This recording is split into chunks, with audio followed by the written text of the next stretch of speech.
Hey guys, what's up? It's Tony G here again. Today I am going to, not so much review, but go over PX4, Storm, and Blackhawk holster I have for it. Blackhawk holster, I think, is probably one of the better ones out there. It comes with the paddle style holster, where basically it goes onto your leg, and you basically just tuck it on the side of your pants. Then obviously you have the belt option, which is this, and basically you connect the actual holster part. Has screws that go into here, and then you adjust these depending on the size of your belt, and wear it on your belt. It's a great deal because this holster, I think I actually bought this on eBay, on Amazon. I think it was like $40 maybe, which isn't really bad considering like most holsters are around that price or more, and you're only getting one option. And you're getting, either get just the paddle or the belt type. I'm going to remove my gun and safety check it. It was in my vault, so it was loaded. Safety check here. So as you can see, there's no round there. Nothing there. And that's it. Okay. So, PX4. Not really much bad I can say about it. I've shot many handguns, and I went with this one. It's heavy, but it's light. It's kind of like, obviously if you get a full metal frame, it's quite heavy. This, kind of gives you the best of both worlds in a sense. You get, the quality metal slide and whatever not. Obviously you have to have a metal slide most guns, except for like the FN57 and the Kel-Tec PMR30, I believe it is. Are the only ones that actually have. Actually, no, the PMR30 does not have plastic slide. It's actually all metal, but it's just very light. Just the FM57 is the only one that has both plastic slide and frame, from what I can remember.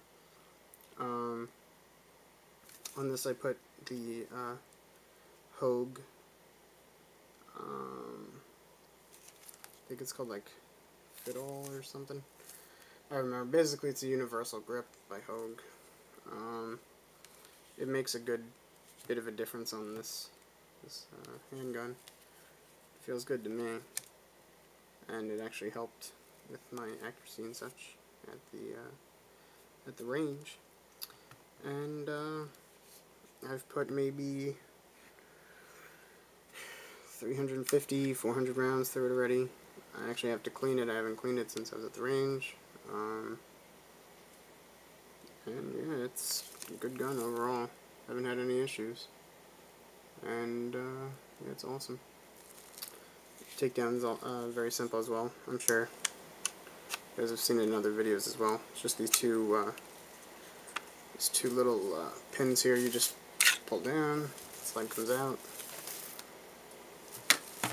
Barrel comes out easy as well.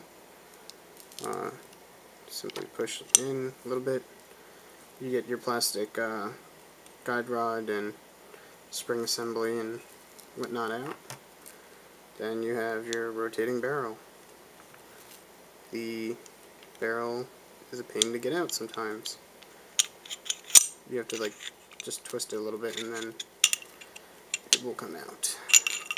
See? Fantastic.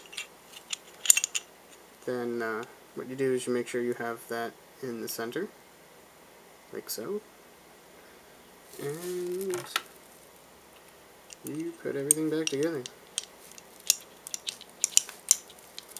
It's giving me attitude right now. Oh, there we go. Fantastic. Then you just put the slide back on and check everything.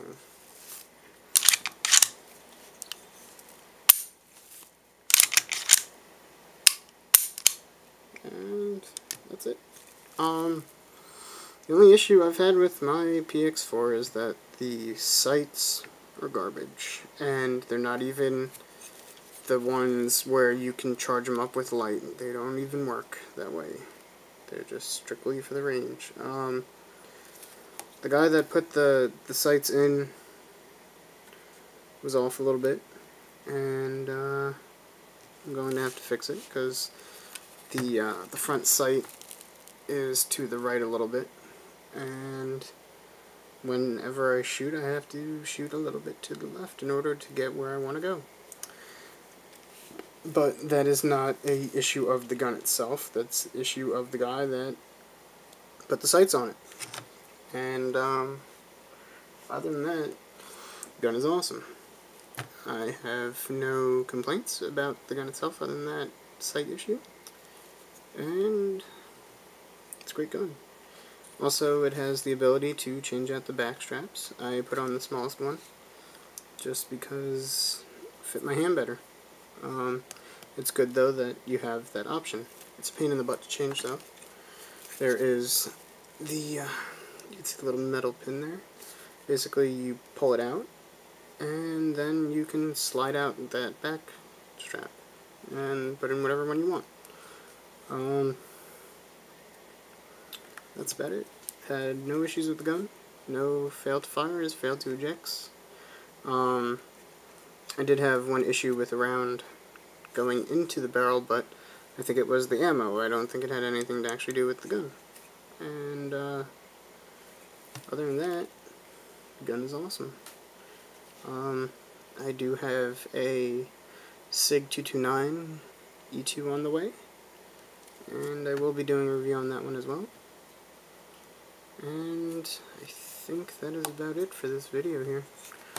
Like I said, Blackhawk holster is awesome. I know everybody, says it's amazing, blah, blah, blah, and I'm a person that doesn't necessarily go on what people say, and I like to go out and check things out myself, and I do.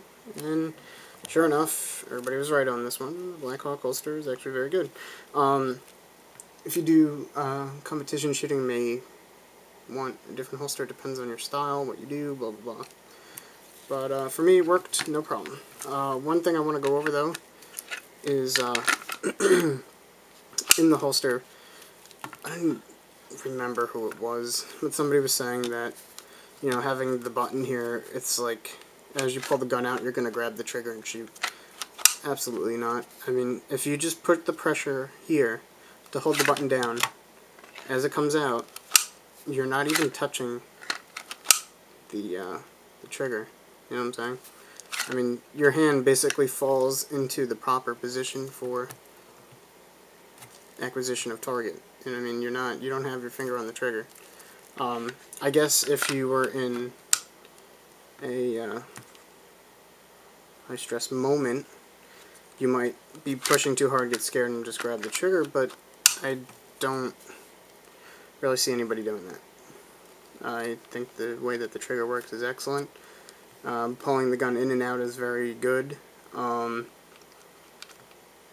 quite a few holsters that just base it straight on pressure of the holding the gun, and those are nonsense because you have to keep adjusting the screw so that you get a good pull on the gun.